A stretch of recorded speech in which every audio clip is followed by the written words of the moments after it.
Welcome to the Punting is Winning podcast. Just two fans talking all things Hawkeyes. Here are your hosts, JD and Keith.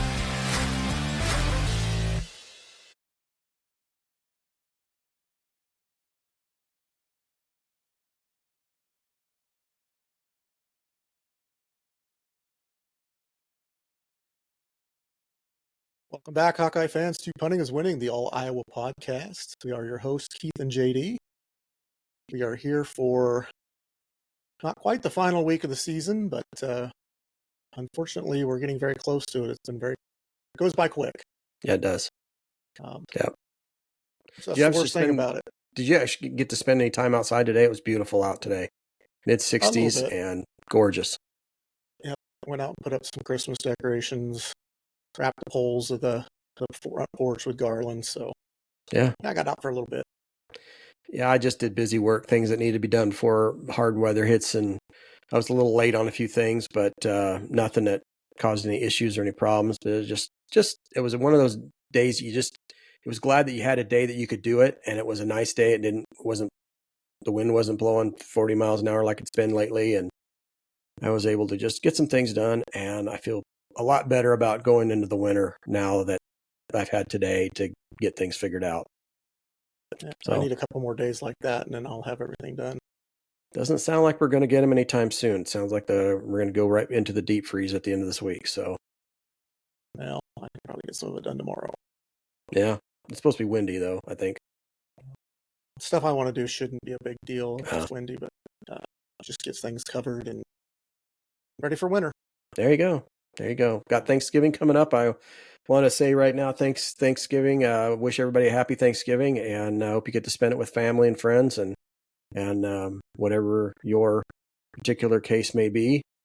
And I hope you enjoy the day and give thanks for everything that we have and the wonderful fall weather that we've had here in Iowa, and just the camaraderie of having friends and family. And well, like I say, it may not be the season that we'd hoped for, but we still had college football, and it's still there, and we still enjoyed watching. Yeah, maybe it's frustrating at times, but yeah. I wouldn't want to not have it.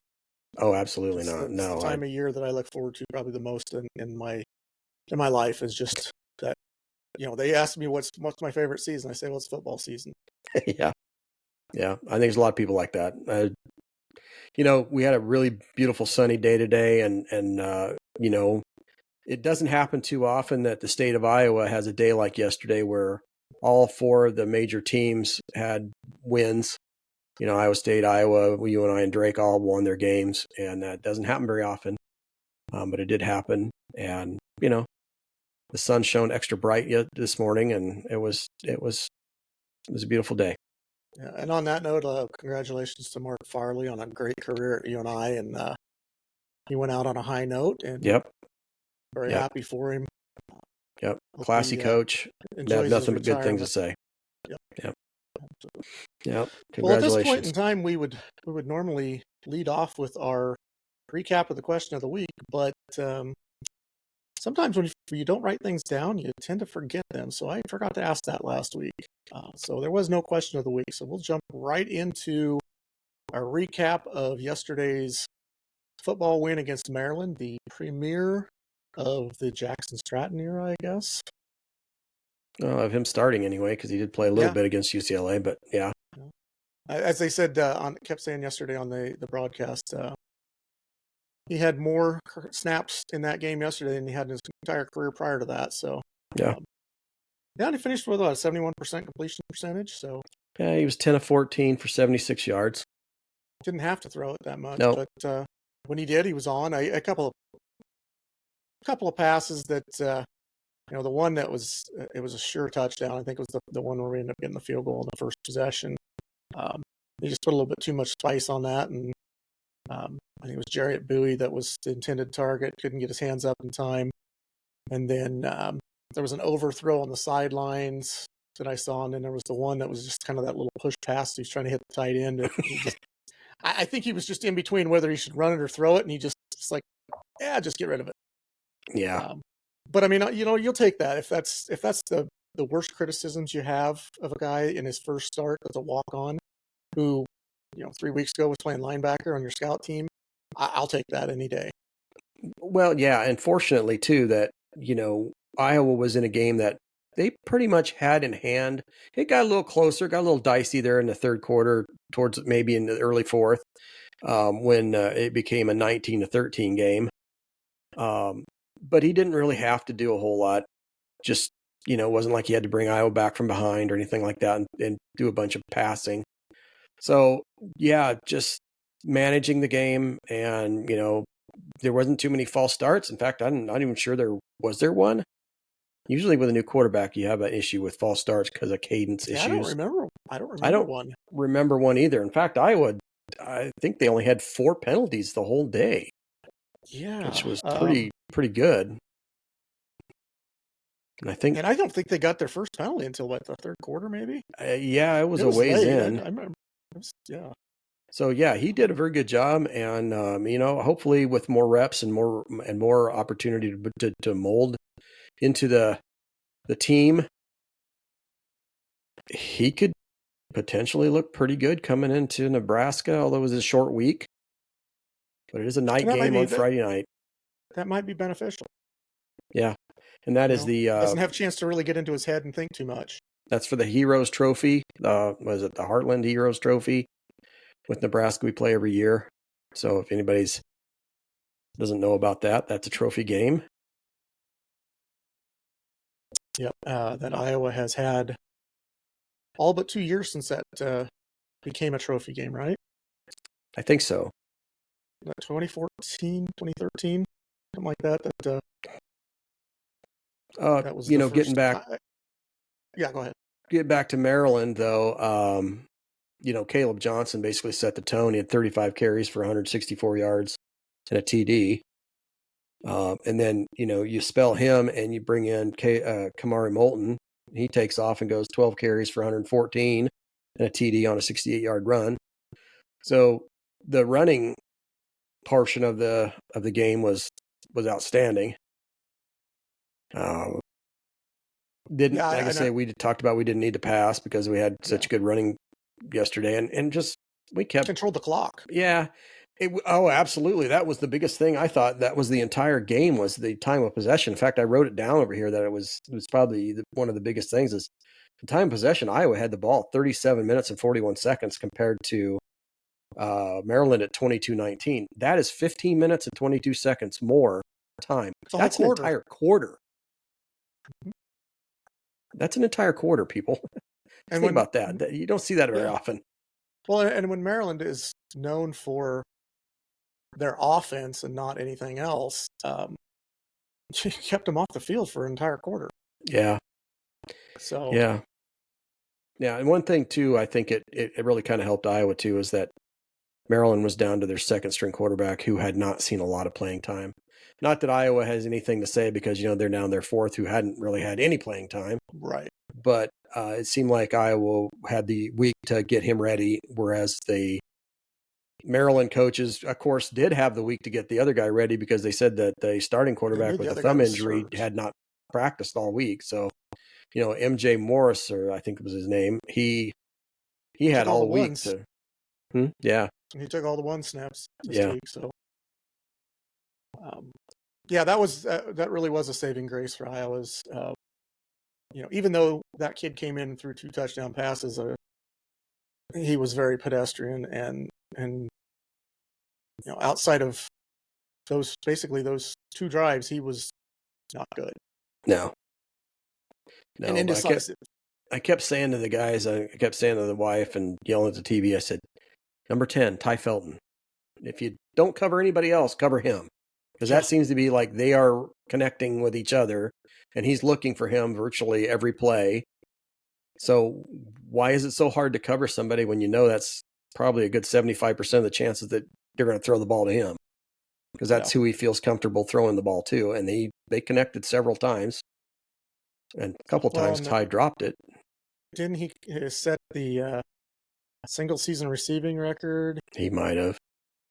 So you have to identify the fact that he was their go-to guy. But at that point, Iowa was down to a third string corner as well, and with Jamari Harris being out, and I thought, for the most part, the secondary played well. Yeah. The defense played really well. There was a few times where the tackling was a little, hey, let's start wrapping up again. You kind of get a little lazy in your technique, but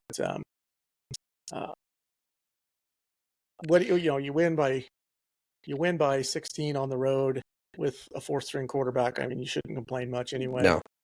But there was just a few things where it was like, you got to wrap up, and Castro missed a couple of tackles that would have been drive killers for them. And not that I don't think they actually ended up doing anything, but it was. I remember one of them was he had that quarterback basically at the 2-yard line and couldn't wrap him up or couldn't bring him down, and he got out. And I think they ended up getting out about 13.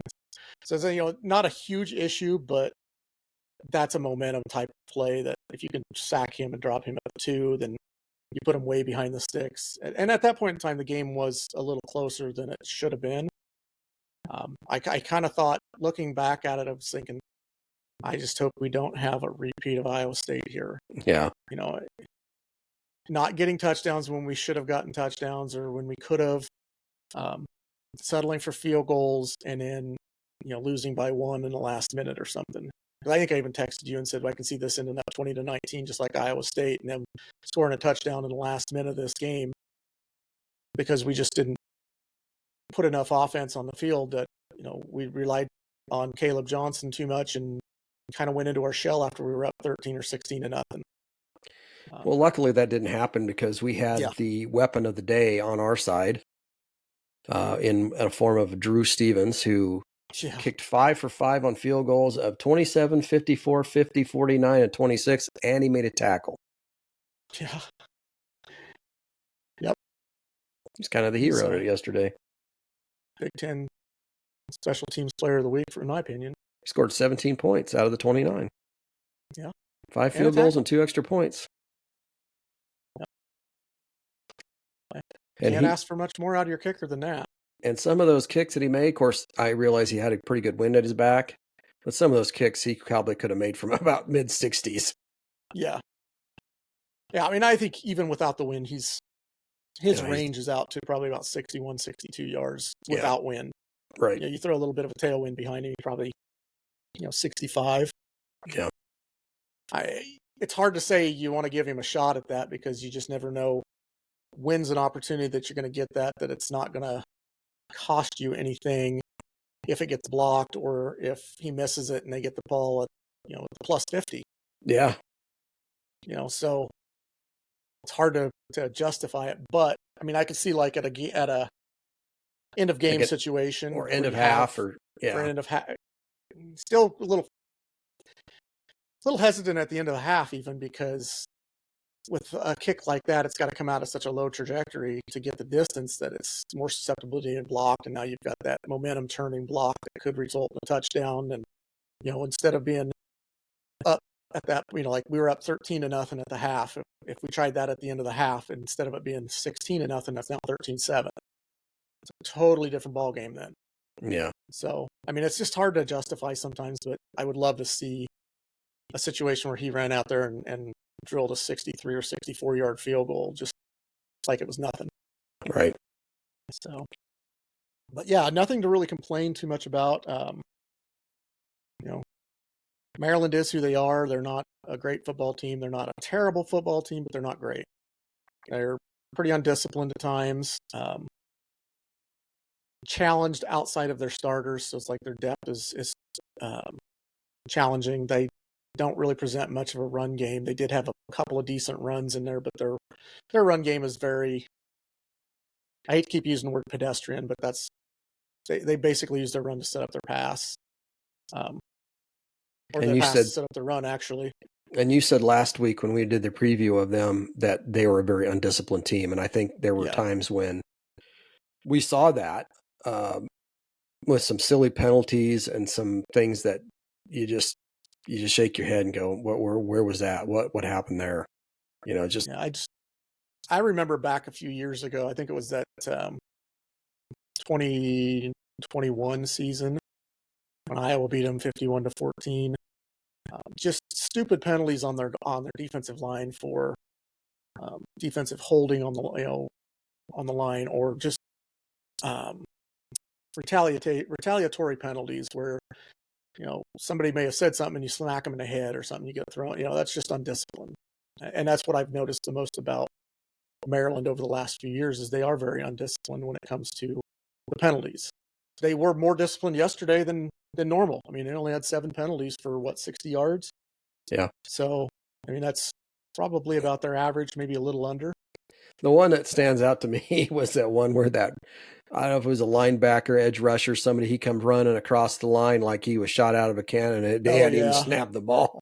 And I was like, wow, he didn't get that snap count right, did he? Yeah. And one of the penalties that was against Iowa that really aggravated me, and I think it was a 10-yard penalty. So out of those 4 for 30 yards, was that kickoff that got held up in the wind, and that ball was basically dead on the 11-yard line. And that guy steps out of bounds and grabs the ball. And that's a kickoff out of bounds. Right. I have a hard time with that rule. That rule needs to change. In fact, it almost has to change, because if that ball did not at any point, and it didn't at any point roll out of bounds, then how is it a free kick out of bounds? Because it never went out of bounds. The fact that you can stand on the line and touch the ball and it's actually a free kick out of bounds penalty is ridiculous. That is just asinine at the highest level. Yeah. As far as I'm concerned, if you stand out of bounds and pick up the ball, then you should get the ball right there. Exactly. That's what I was just saying. At worst case scenario, that should have been ball at the 11. Yep. And I get that by rule, that's exactly what they called right, but yeah, it's a dumb rule. That's probably one of the dumbest rules I've ever seen. Yeah, that's a dumb rule. That's that needs to be penalizing. addressed. That's penalizing a kicker for not kicking the ball out of bounds. Exactly. For being penalized for something he didn't do. Yeah. Yeah. So, I mean, that. If I had any complaints about yesterday, it'd probably be the one is that rule alone needs to change. Yeah. And you're a little bit curious as to how the game was going to get called when you heard that Tim O'Day was going to be the head official.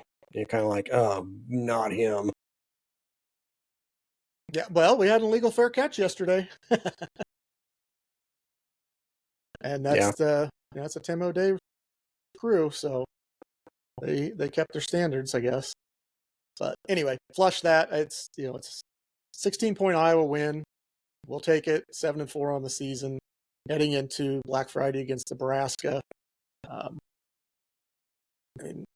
It's not the season we hoped for, but there's still plenty to play for. You still got the Heroes Trophy that you're playing for.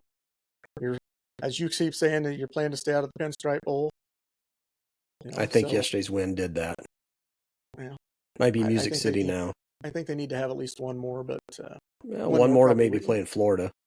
Yeah, I think one more probably, because based on the upper portion of the Big Ten, you're probably going to get 3 at least into. I wouldn't say playoff. With Alabama losing last night, maybe 4. Well, and and we could talk all about that, but we'll get into that right after we do the Nebraska review here, because I have some thoughts on that as well. But yeah, Nebraska's up next, Black Friday, the 29th. Yep. 6:30 p.m. on NBC. Final game of the regular season. Nebraska being a bowl eligible team now, so. Yep. All right. Well, here's what I've got for the Nebraska preview. They are 6-5. They are bowl eligible for the first time since 2016. They have second-year coach Matt Rule. They have wins this year over University of Texas El Paso, Colorado, which is actually a nice win, Northern Iowa, Purdue, Rutgers, and Wisconsin. And those 3 teams are not good at this point. Losses this year are to Illinois, Indiana, Ohio State, UCLA, and USC. They're led by freshman quarterback sensation Dylan Raiola, who is 231 of 348 for 66.4% completion percentage. He has thrown for 2,405 yards, 12 TDs, but 10 interceptions. He's backed up by Heinrich Harburg, He is a junior. He is 10 of 17, 58.8%, 101 yards, 0 TDs, but 1 interception. He's kind of the guy that kind of is like a hybrid quarterback where he runs as much as he throws. So like in situations like when Iowa would run out Brandon Sullivan, when Cade was the quarterback, he kind of like the red zone guy because you didn't know he was gonna run it or throw it, and he's capable of both. So that's kind of him, and you'll see him probably this week in the situations that I described. Running back, not great, not bad. Dante Dowdell, 130 carries, 564 yards, 11 TDs, 7 receptions for 21 yards. Running back Emmett Johnson, 84 carries, 452 yards, 1 TD, but also has received the ball 29 times. So he's the guy they throw the ball to either in the slot or out of the backfield. For 237 yards, he does have a TD. Now the wide receivers there's one guy that seems like he gets a majority of the touchdowns. His name is Isaiah Naylor. He's got 32 receptions, 448 yards. That's a 14 average, and he's got 5 TDs. Then the one with the most receptions, but not necessarily the most yards, is Jakari Barney. He's a freshman. 49 receptions, 402 yards, 8.2 average, but he has not scored a touchdown yet. He has 10 carries for 130 yards, so he's one of them that does the end around type stuff. There's another one, Jamal Banks. He's a senior. He's got 36 receptions, 467 yards, 3 TDs, and 13-yard average on every reception. They do throw to their Council Bluffs trader, Thomas Fedoni Jr., or he is a junior, and he's got 30 receptions, 298 yards, 9.9 yard average. And he has not scored a TD as of yet. Let's hope he doesn't. Defense, they are led in tackles by a defensive back. Isaac Gifford, 65 tackles, but no picks. Deshaun Singleton has 62 tackles, 1 pick. And then linebacker John Bullock, 60 tackles, 1 interception, and 3 sacks. Their main player with interceptions that seems to be kind of like a ball hawk type is Malcolm Hartzog. He has 4 interceptions. Their punter is Brian Brashini. He has 37 punts, 46.5 yard average, 1772 yards, and he has a 69-yard long. I don't know when that was. It must have been in one of the earlier games. And the kicker, John Hohl, Hohl, Hohl. He is 9 of 13 on field goals. He is 20 of 21 on extra points, and he has a long field goal of 54. And it is Black Friday. We talked about that earlier. And that's all I have. I know that Raiola is one of them types of guys. He's had kind of up and down season. He's had pretty good games. He's had pretty bad games. So you have to kind of catch him. Hopefully Iowa at night on a Friday night. That's a hard place to play any night game. Maybe we can get him rattled and he'll start making some bad decisions. Hopefully we get Jamari Harris back if he's available. Other than that, that's really all I have about Nebraska. I hope that Iowa comes out and takes them serious and plays with some a sense of urgency.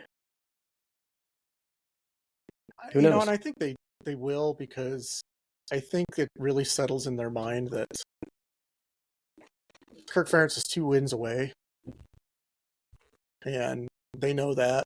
And I think getting to, if they could get to 9-4, the bowl win, that might put him at the 60%. I don't know if it's quite enough to get him at 60%, but I think they're trying to do that. They're trying to do.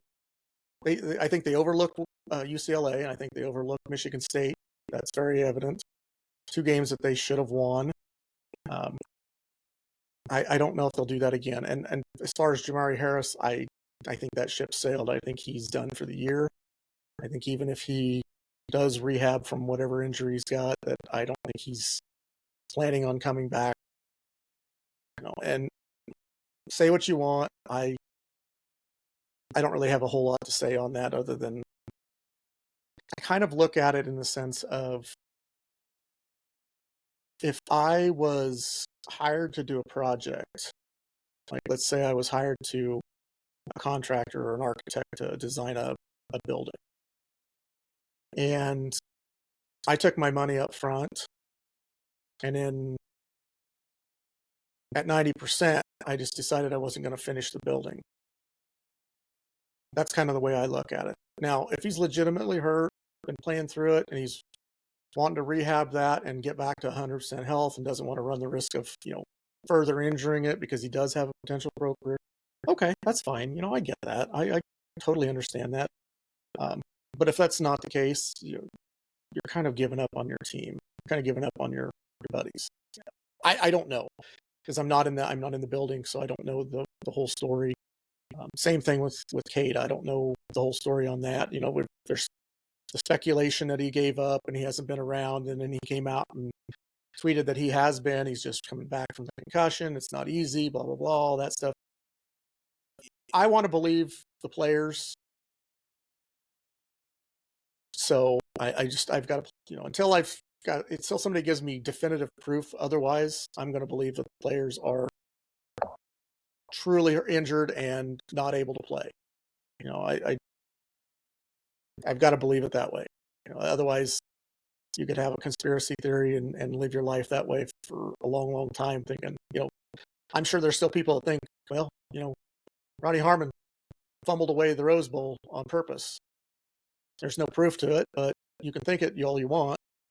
It may be true, it may not be true. So I don't think at this point we'll ever know the true story on that. No, and again, like when it comes to the injuries, we're not in the building, so we can't make the speculation of, well, he's full of it. He's just given up on his team because we don't play the game. I know those guys are getting hurt constantly. They're playing through nagging injuries, and hey, if he's got a nagging injury and he's tried to play through it and he's just running the risk of screwing up his career, okay, that's fine. I get it. Next guy up. Let's see what the next guy is. I mean, like as you said before, he's a super senior. What is he playing for? We're not playing for a playoff spot, so it's not like him not being there is costing us a playoff spot. So we've said it before when it came to Cade, step aside, let some of the younger guys get in there and get some experience. So maybe it's a good thing. And I thought they played well yesterday. Yeah. So and they can only get better, and that's the thing. But I don't think they're going to face yesterday what they're going to face coming up on Friday, unless Raiola would happen to get hurt in practice. And they have to roll with the second string guy who I don't think is a good thrower. He's a good runner, but he's not a good thrower. So, yeah. But I think you're going to face Raiola, and I think he's going to be able to pick you apart if you don't have if you're not on your toes and you don't have your best game.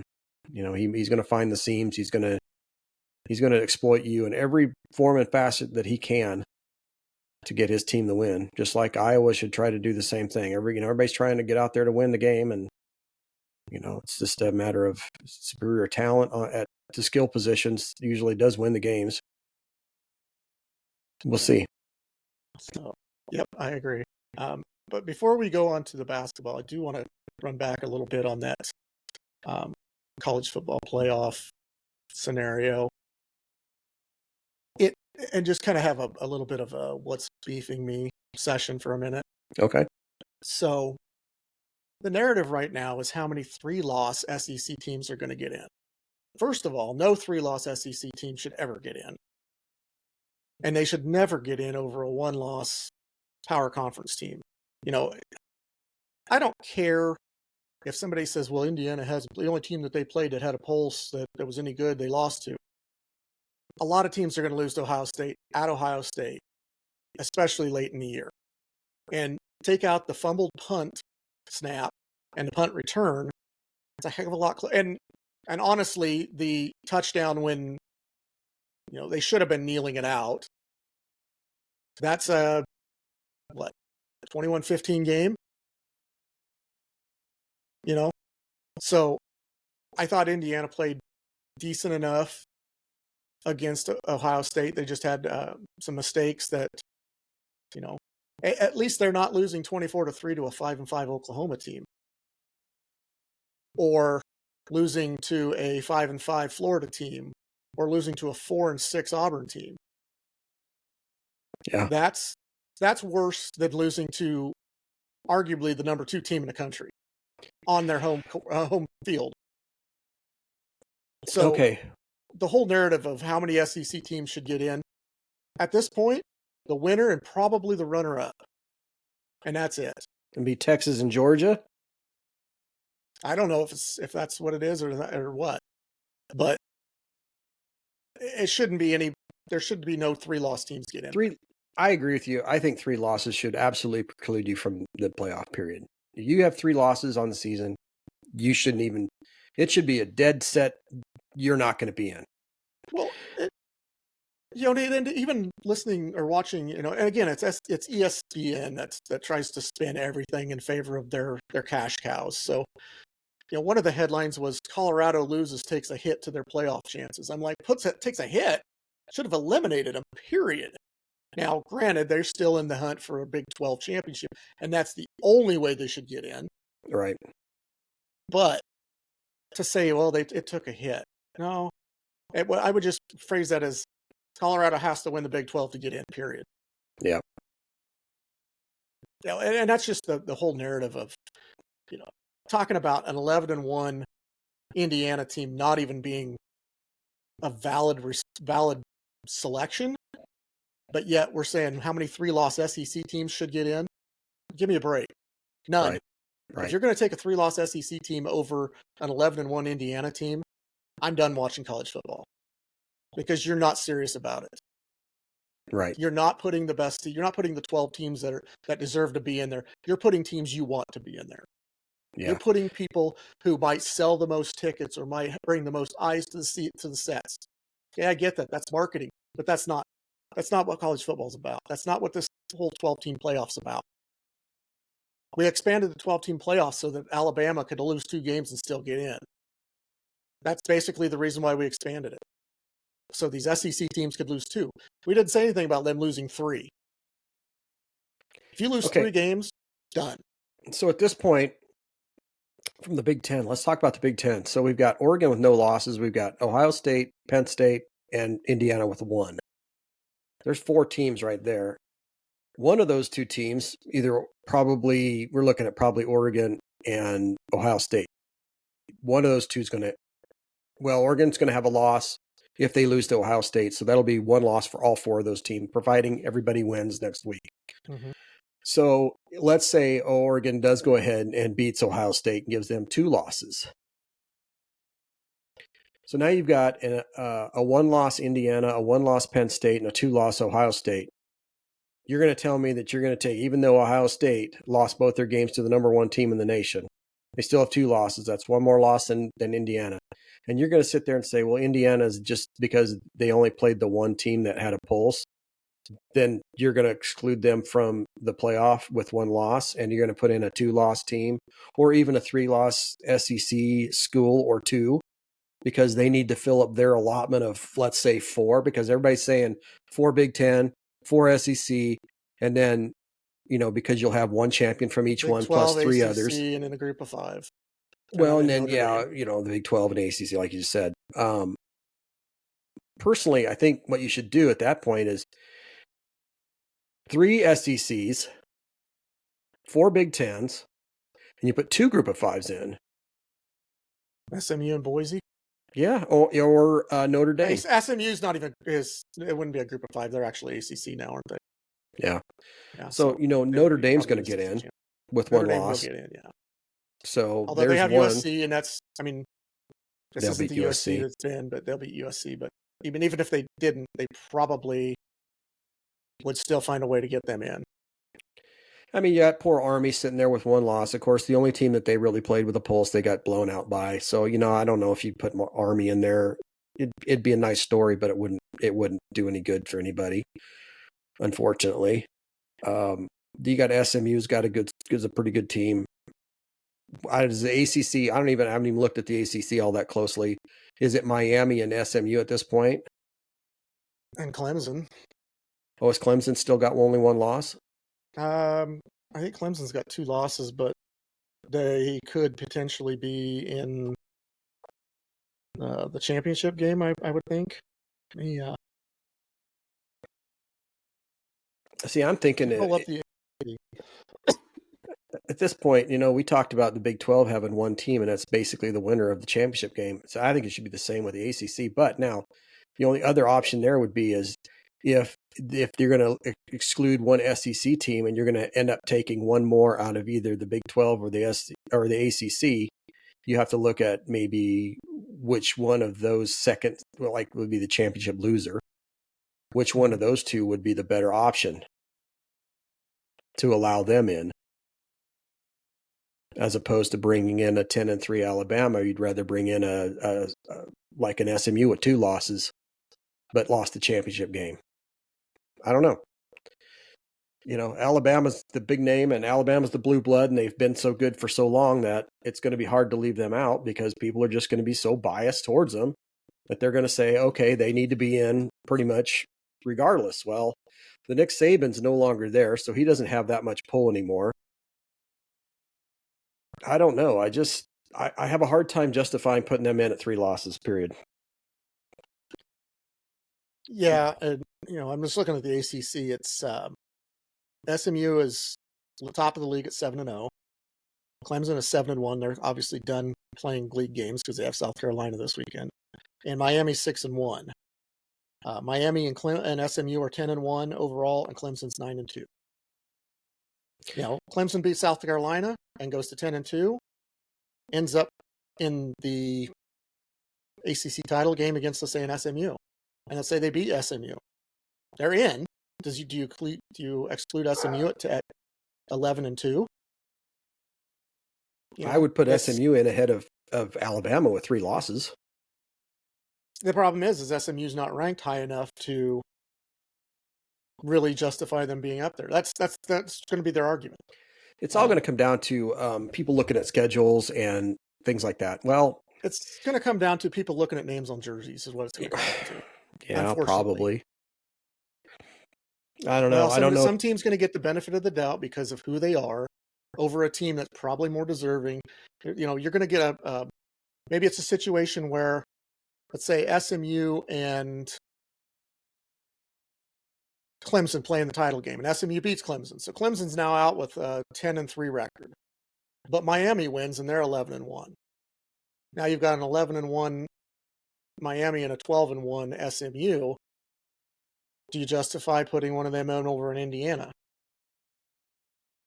I don't have an issue.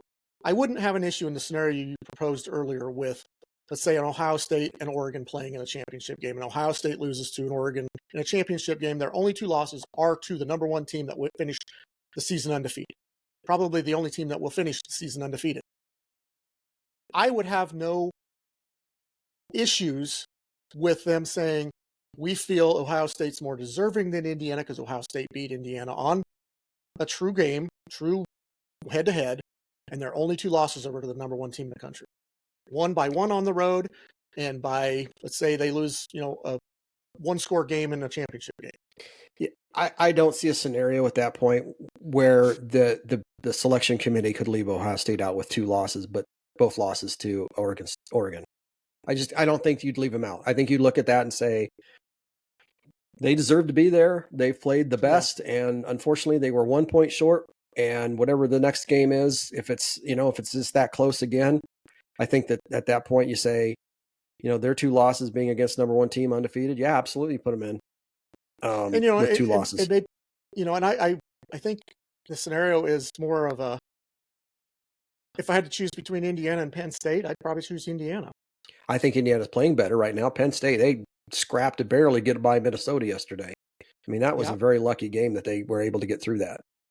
Yeah, so I thought Minnesota outplayed them most of the game, to be honest.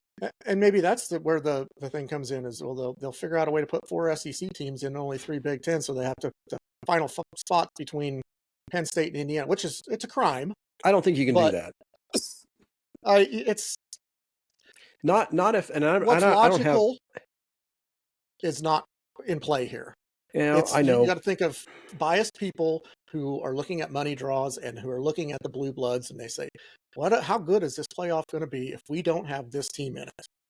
If we don't find a way to get this team in or this team in, how good is this playoff going to be? Who's going to care about SMU playing Boise State? Well, a lot of college football fans are going to care because they like to see something like that, as opposed to the same freaking teams every year. And just because of the name on their jersey, they're in Alabama or they're LSU or whoever, I'm just throwing that out as an example, but who cares? Put the most deserving teams in. Don't look at the names on it. Like I said, during NCAA tournament basketball time, strip the names off of the seedings, put them in a hat, say, here's the resume of this team. You don't know who it is. Place them where you think they need to go. Then you would reveal the name. Oh, look, you just put in Coastal Carolina over such and such. Well, based on their resume, they were more deserving. That's the only way you can do it. But they won't do it because that's not how it is. And it's a business and it's about money. So you've got to have a certain number of these quote blue bloods that get in regardless. You got to figure out a way to get them in. And we've seen it happen in the past when we had a 4-team playoff where you saw an undeserving Alabama maybe get in over somebody that should have gotten in ahead of them. It's a shame that that's the way it is, and the joke is now the SEC's lobbying for a 24-team playoff because they didn't get as many teams in as they thought they should have. Well, I just don't know. I just don't know how you can. I don't know how you can justify putting a 3-loss team from the SEC as an at-large and leaving an 11-1 team out of the Big Ten. I just don't know how you can do that. I don't know how you can justify that. Look people in the eye and say, we feel like that's the best way. Because I think there's about 90% of the people out in the world right now that would say, we don't agree with you at all. Crap. Yeah. So, anyway, we could beat that for another hour if we needed to, but let's transition back over to basketball, something that's a little less chaotic at this point. We'll get that way later in the season, but let's talk about the men's team. Yep. You were able to watch the game on Friday. I was out and about, so I could not watch that. Let's go with the Rider game first. Earlier in the week. That's right. It was a 83-58 win. Iowa was led by Peyton Sanford's 22 points on 9 of 16 shooting with 6 rebounds. Owen Freeman contributed 19 points and 5 rebounds. Iowa was up 40-26 at the half. They outscored them, Rider, 43-32 in the second half. Seydou Traore had a pretty good game at 12 points, 5 boards off the bench. Iowa was able to shoot 46.9% from the field on 30 of 64 shooting and 36.4 from three-point line on 8 of 22. Rider shot 6.3% from three-point line on 1 of 16. Iowa had a 15 of 21 on free throws, but unfortunately Iowa was out-rebounded by Rider, 35-33. But Iowa only turned the ball over 8 times, so they had a good night turning the ball over. They didn't turn the ball over much, and they did what they were supposed to do. They took care of Rider. Rider was not a great team. It was not a good team. It was not even a decent team. And they took care of business as they should on the home court. There's not much more you can say about it. It was a good win for the off season, or I should say the out of conference season. And really, I'm not going to spend a lot of time on that game. It was just basically a workmanlike effort. Iowa just took the lead, kept them at bay, finished out the game. Kind of a ho-hum game. Yeah, nothing special. Nothing special. It was a good game to win. You wouldn't want to lose it, obviously. But the game we really should talk about is Friday night's game, Utah State. At Kansas City. It's part of a Hall of Fame Classic. Hall of Fame Classic. That's right. It was Hall of Fame Classic. It's an Iowa loss. They lost 77-69. Iowa actually was led by Brock Harding, who had actually a decent game, at career high 19 points. Owen Freeman had 18 points and 11 rebounds. That's a double-double. But Iowa shot 43.8% from the field, but 19.2% from three-point line. They were 5 of 26 shooting at three-point line. That's not good. Iowa lives on that 3-point line, and they died on it the other night. So, and they're also 8 of 16 from free throws. So it was just really not a great shooting night for Iowa at all. They were out rebounded badly, 47-31. They had 16 turnovers. Peyton Sanford, who we found out later had a wrist injury and was trying to go through. He was 4 of 18 and 1 of 13 from 3-point line. You should have just checked out at that point, let somebody else play. Utah State's not a bad team. They had some players. I think the one player that got kind of in foul trouble early was the Martinez, and he's a good player. That dude shoot lights out when he was given the opportunity, and he's a slicer and dicer type too. He could get in amongst the trees and score. I thought he really was a good player, but he got kind of saddled with some foul trouble early and didn't play a lot in the first half. But then in the second half, he kind of made his presence known. And what can you say? Iowa's in the game most of the game, even with shooting poorly. They just it caught up to them at the end, and they just didn't have the horses to play with Utah State, who had guys that they could bring off the bench who were actually really good players. Probably could start for Iowa. I hate to say Utah State's a better team than Iowa, but I think if they played 100 times, I think they probably win at 65 out of the 100.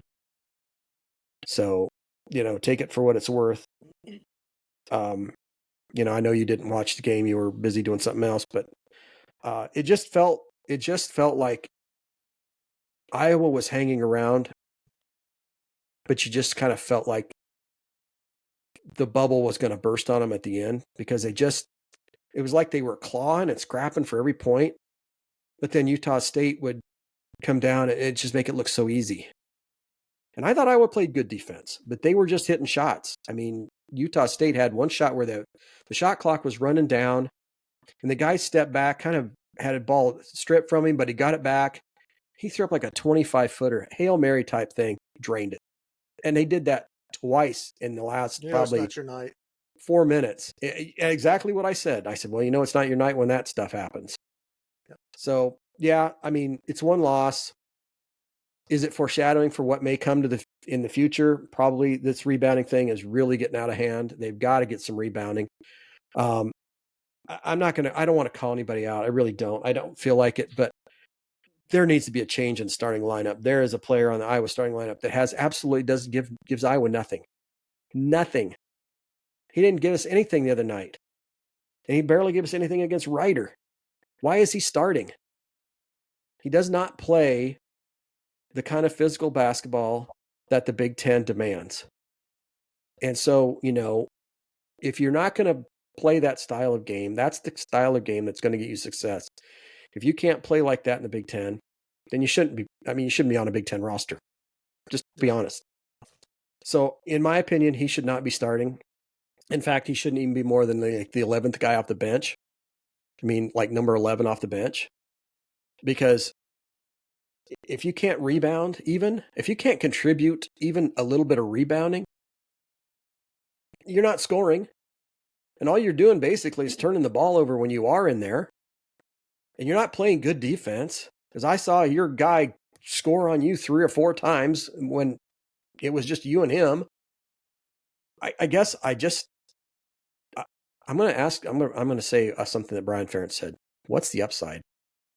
Yeah. I see no upside with him. Now, maybe he'll get better. Maybe he'll learn. I hope he does. And if he does learn and he's getting better, then fine. He can come back in. But right now, he is a detriment to the team. Maybe he's a guy that's better coming off the bench too. Well, let's see. These are just not starters. Their effectiveness is not as a starter, but their effectiveness is a spark plug. Like, you think back to a guy like Nicholas Baer. Mm-hmm. Was Nicholas Baer starting quality? No. But was he great off the bench? And he brought the intensity, and he could come in. He knew, I'm going to get in here for about 4 or 5 minutes, and I'm going to play my butt off. He's going to play as hard as he can go. I'm going to do everything I possibly can to help this team in those 4 or 5 minutes that I'm in there. That's the type of player you want to be. That's the type of player that we need sometimes. He's not somebody that was going to be effective as a starter. Right. But as a guy off the bench, absolutely. And without naming who you're talking about, same thing. maybe somebody that can be give you some minutes off the bench, but yeah, you're right. Shouldn't be starting. I think anybody that has been watching any of Iowa basketball this year knows exactly who I'm talking about. It's obvious as the nose on your face. You know exactly who I'm talking about. I don't want to name names, and I'm not going to. If you don't know who I'm talking about, you can message me later or comment and ask me who I'm talking about. But, I like these kids. They're all good kids. Obviously, they're all good kids. They want to be Hawkeyes, so I can't fault them for that. But if you're not contributing and you're out there starting and you're not giving us anything tangible, it's 5 against 4 then. Exactly. That's exactly why it is. It's 100%. Yep. You don't play good defense, you don't rebound, you don't score. What else is there? Yeah, I get so tired of the narrative of, well, they do well in practice, and that's always been the narrative, football and basketball. Oh, guy shoots lights out in practice. Well, some guys actually play better when the lights are on than they do in practice. Look at guys like Rick Stanzi, who just weren't great practice players, but something clicked as soon as they put that helmet on under the lights or when the action was live that made them better. Yeah. And I don't know. It's frustrating because fans, and we're fans. We can armchair quarterback or armchair coach all we want. We see things that we're like, we could do better than that. This guy should be starting because he's better. We see it in the games. The games are what counts, not practice. Practice doesn't matter. I couldn't care less if a guy goes out there and shoots 90% in practice. If he shoots 10% in a game, he's a detriment to me. So practice doesn't mean squat to me. Yeah, you don't want to get a guy out there that looks completely lost in practice and then throw him out there and expect him to be Michael Jordan or anything. But give me the guy that can produce during the game as opposed to the guy that produces during practice. Yeah. So, well, they've got a chance to get things corrected on Tuesday night against University of South Carolina Upstate, and they should. This is a very beatable team. This is another one of those cupcake with frosting on top of it. They should take care of business then. Then I believe, if I'm not mistaken, they open up conference after that. Yeah, Northwestern and home? Michigan. Northwestern at home, Michigan away. Yep. And I think Iowa State after that. This is the first time we've actually opened up a home conference season at home? For a long time, probably. Yeah. So, I don't know. Frustrating the way they played the other night. If they shoot 25% or maybe 30% from the 3-point line, we might be talking about a win. You think back, it's similar. It sounds very similar to a game that Iowa played at Nebraska a few years back. Just couldn't hit the broadside of a barn, and lost by 8 or 10 points to Nebraska that night in a game that they should have won or could have won, and it was a winnable game. And this was a winnable game that they could have won on Friday and just didn't shoot worth a darn. So, like you said, the rebounding is an issue. It's a huge issue. Yeah. But if you're still getting out rebound by 16 and you're shooting that poorly and you only lost by 8, you probably were the better team overall. I don't know. I don't know. That's debatable. But speaking of better teams, let's talk about the women's team.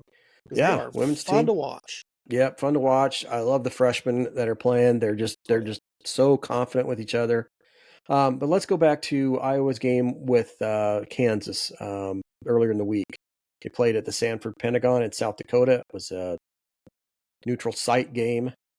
But it seemed like Iowa had the most majority of the crowd, which I would have kind of assumed that would be the case. Yeah. Those people in Northwest Iowa get a chance to not travel really far and wanted to watch the game. They could definitely buy the tickets and fill up the stands, and they did, it seemed like. Iowa was led against Kansas. It was a win, 71-58. Iowa was led by Hannah Stolke, 16 points, 10 rebounds, and 4 assists. Iowa shot 46% field goal percentage and 38% from the three-point line and 72% from the free throw line. Iowa out-rebounded Kansas 33-24. Iowa did have 14 turnovers. Lucy Olson, I do want to say, had a decent game at 16 points and 6 assists. Kansas had some couple players that were decent, but for the most part, they were not a good team. They will not finish high in the Big 12. But to take a Power 5, Power 4 conference team and beat them 71-58, and really it wasn't that close. I think that Kansas scored a few at the end. I think Iowa pretty much had this game for the most part in hand. I know that Kansas made a couple of runs here and there. I think Iowa was at one point up 16 or 17 and ended up winning by 13, but had it down a couple of times down to like 6 or 8. And then Iowa would make another run, get back up. But for the most part, it stayed in that 13 to 17, pretty much most of the second half. There was occasion it would drop down, but then Iowa would come right back, have a little 5 or 6 point run. Kansas would go on a little 5 or 6 point run. And then Iowa would maybe go on a 7 or 8 point run and then just kind of stay ahead. That's really how that game went. It was just kind of teams had runs and back and forth, and it was, I don't know. Did you have a chance to watch the game? Yeah, and if I remember right, I want to say that of the 58 points that Kansas scored, I think like 48 of them were scored by 2 players. Yep. So, and watching that game, it was kind of similar to the Drake game where Samaya Nichols just basically just started driving the lane and should get a call every time. Yeah. Whether there was a foul there or not.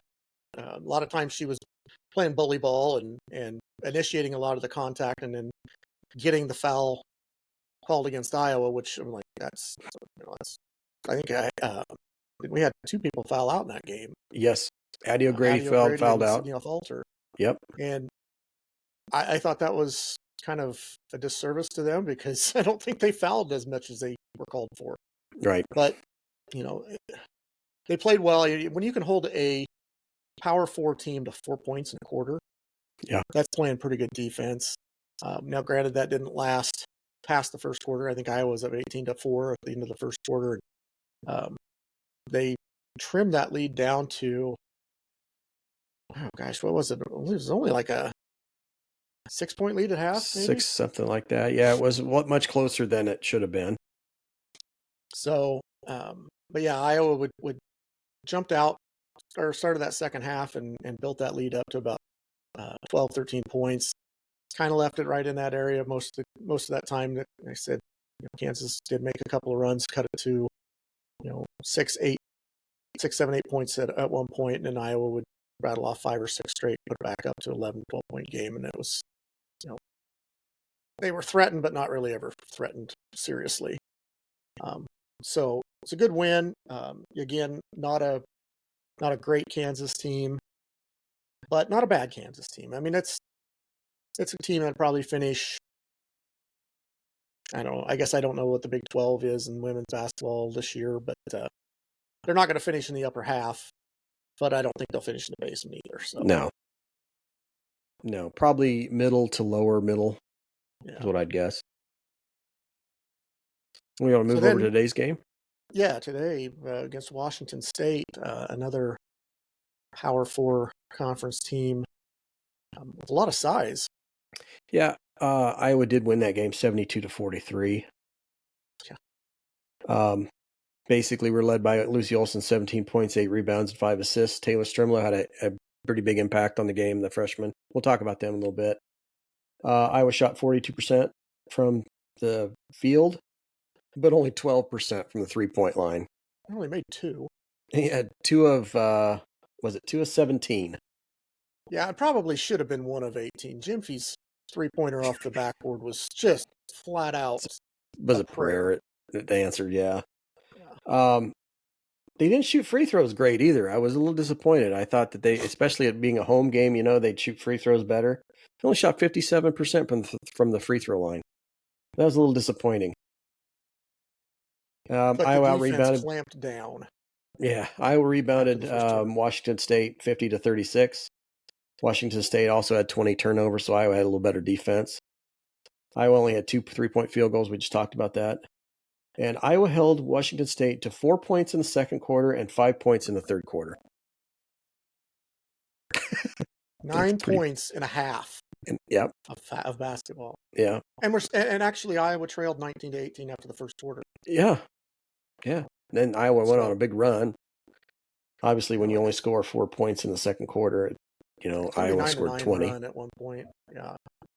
I think it was 38-23 at the half. 37-23, I think. Yeah, no, I think you're right. 38-23. 38. I think Iowa scored 20. I think the best thing about the whole thing was the freshman girls got to play as much as they did. Ava Hayden got some points. Taylor Stremlow played really well. Tegan Mullaney played well again. Aaliyah Guyton was able to get into the game late. Got 2 points, 2 free throws. She was 2 of 2 on her free throws. That was nice to see. I'm excited for the confidence and the ability of the girls that, you'd think when they come in as a freshman, they would just be kind of wowed by the situation and be a little bit, I don't know, maybe, what's the word I'm looking for when you're wide-eyed. Wide-eyed, yeah, kind of like, oh boy, or overwhelmed maybe by the situations. These girls just don't seem to be overwhelmed at anything. They come out and they just say, I'm here and I'm going to be here. So you have to deal with me. And that's a confidence level that we haven't seen at Iowa for a while, other than Caitlin, of course. And they exude that, and it's fun to see. It's fun to watch. I'm thrilled with the freshmen and what we've got coming in next year with Addie Deal and a couple of the others that are Layla Hayes. Wow, they're really some good. Future's bright. Very good players coming in. And did you happen to see? I thought USC, University of South Carolina, got beat throttle today by UCLA at Poly Pavilion. Yeah, and it was 21 at the half. And I don't know what it ended up, but woof. I want to say it was like a 15-point win. Yeah, UCLA is either really good or or South Carolina is going to take a step back. And I think that's probably the case too. Yeah, you lose Cardoso and a couple of them others. It's awful hard to. You come back down to earth. Size. They've got Lauren Betts on there, and they're down low, and that's going to be difficult. I would have a hard time thinking that Iowa won't be ranked this week. If they're not, then it is a flat-out travesty. Well, considering they've been 26 for the 3 weeks in a row. Yeah, and you still got a 2-loss Louisville in there. Give me a break. Yeah. This early in the season, if you got 2 losses, you don't deserve to be ranked. I don't care how high you started. Especially Unless you've lost teams that are 1 and 2. Yeah, especially when you're talking about you should be playing like cupcakes, and not that Iowa hasn't been playing cupcakes with Kansas, Washington State. They will be playing Iowa State soon. Tennessee, Rhode Island. In fact, the next games are in Cancun. It's Rhode Island on Thursday at 5:30, and then Friday night they play BYU at 8:00. So. Hopefully we can watch those. It's not a Flow Hoops type of thing, I hope. It is Flow Hoops. Is it? Okay. Well, maybe I can figure out a way to get in there for a trial or something and watch those too. Yeah, and I did see that, like you were saying, Iowa State coming up. They scraped by Drake at home. Against Drake today. Yeah, and lost to UNI earlier in the week. So yeah, if you're looking at Iowa beat Drake at Drake by, what did they beat them by? 14, 13, and then Iowa State beat them by 2 at Iowa State. If you're looking at those two and comparing, of course you can't do that. That's not how this really works. If you're looking at the two, you're thinking, well, then Iowa would be a better team than Iowa State, right? They beat Katie Dennebeer had at Drake games. Yeah, and Dennebeer had 37 today and 40 against 39. Iowa. 39, okay, 39 and 40 against Iowa. That girl's going to be somebody to deal with. Hopefully they don't. When it comes to the next level, Katie Dennebeer, I hope they don't look at her and say, well, she went to Drake, so whatever. But if you look at what she's done against these two teams, she's very capable. She's absolutely capable. And I think if somebody drafts her or picks her up as a free agent in the WNBA, they're going to get a steal. They're going to get a heck of a player. Yeah, the problem with it is, and maybe it'll be a little bit better in the WNBA with the expansion, but there's just not a lot of spots. And that's... you got girls that are drafted that get cut before the season even starts. So it's tough to break in. You get a few more teams in there, maybe it'll be a little easier if they had a like a G League, kind of like the NBA has, that would make a difference too. But financially, Well, they maybe can't she can. support that. Maybe she can go over to Spain and work on her game and come back and Yeah, work and that's out. the And thing. A lot of those girls do just go overseas, and they can actually make more money overseas than they do in the WNBA. I mean, But the notoriety is just not as much. Look at Megan Gustafson. She went over to Spain or to Yugoslavia or someplace and played. Yeah, she's a Spanish citizen now. Yeah, Yeah, and was able to hook up with a WNBA team and played. Didn't start, but she played. Got minutes. So hopefully, that's something that she can look forward to. But yeah, she's definitely a scrappy little player. But yeah, the schedule will get a little bit tougher for Iowa now. Yeah. Yeah, I mean, Rhode Island and BYU, and then I think they've got some couple conference games. I think I want to say Tennessee they started coming up too. Yes. Michigan State and Illinois, I think, don't they play those two to start the season? Yeah. One's on the road. I think it's Michigan State. I think Illinois might be a home game, and both of those guys, Illinois might be rated ranked. this. Yeah, Illinois is ranked. Yeah, so we're going to see how good this team is. They're going to get tested. I think they're better than a lot of people thought they were going to be.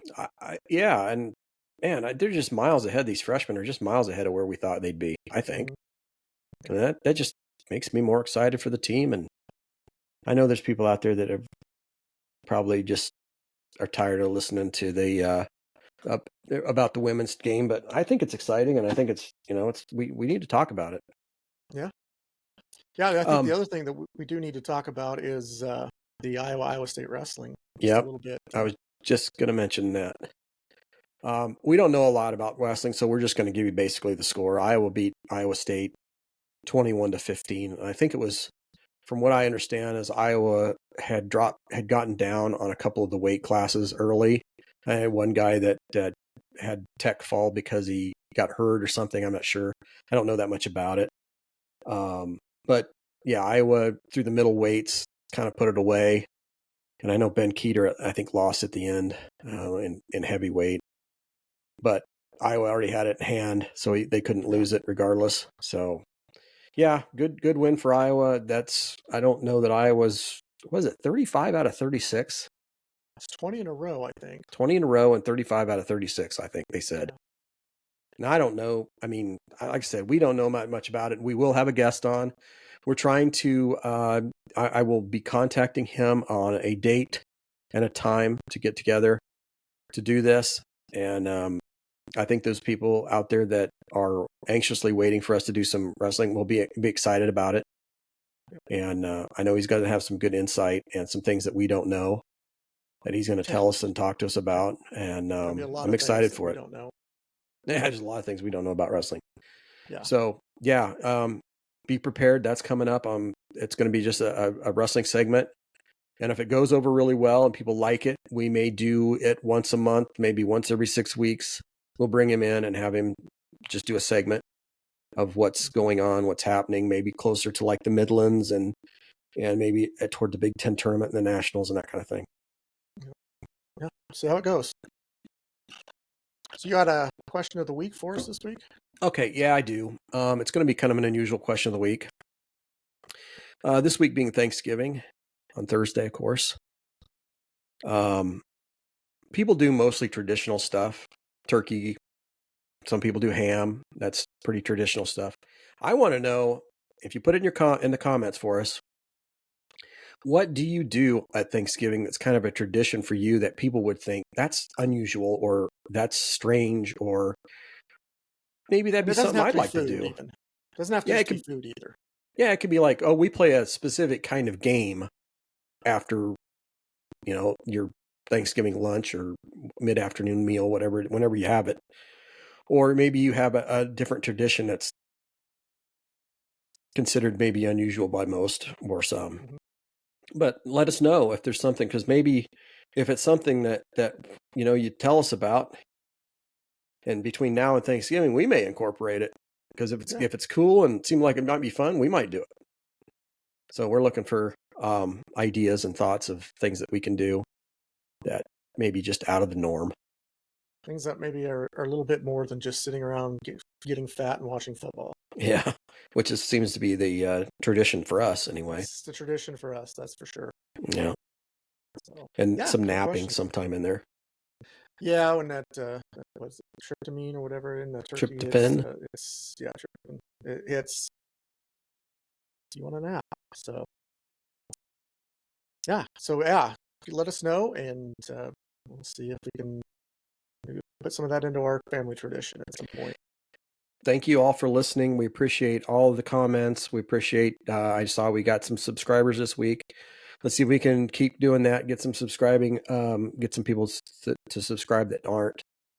I'm not sure what the metrics are on how many people listen and watch that aren't subscribed, but if you feel like you want to subscribe, please do so. I'm not going to beg you. I'm not going to tell you have to, but it does help us. And we've got merch. I've got a brand new podcast, Punting is Winning shirt, and it's available in the merch store.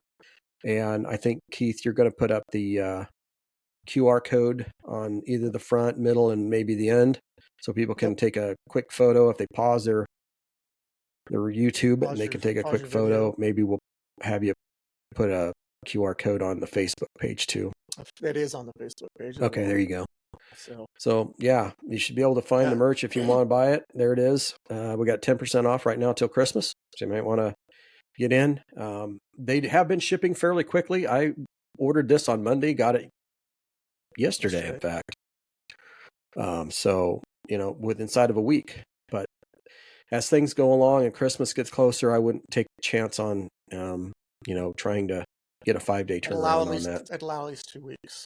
Yeah, I would. That way you're covered. Yeah. But yeah, as normal, make sure you like the videos, give it a thumbs up. Check us out on the Facebook, on Twitter. I have not got us over on Blue Sky yet. You're over on Blue Sky. It's going to be coming eventually. Obviously TikTok as well. Seem to get a lot of views on TikTok because of the smaller content. You're just seeing a little snippet of it. Hopefully that's driving some people over here to want to watch the rest of it. See what a couple of average Joes like about their team and what they notice that maybe is obvious to some people, maybe not be obvious to others. So yeah, just keep it up and keep hitting the comments with us, and we appreciate the support and the listeners that listen to us each and every week. So with that, I say give it a go Hawks. Everybody go Hawks. Go Hawks.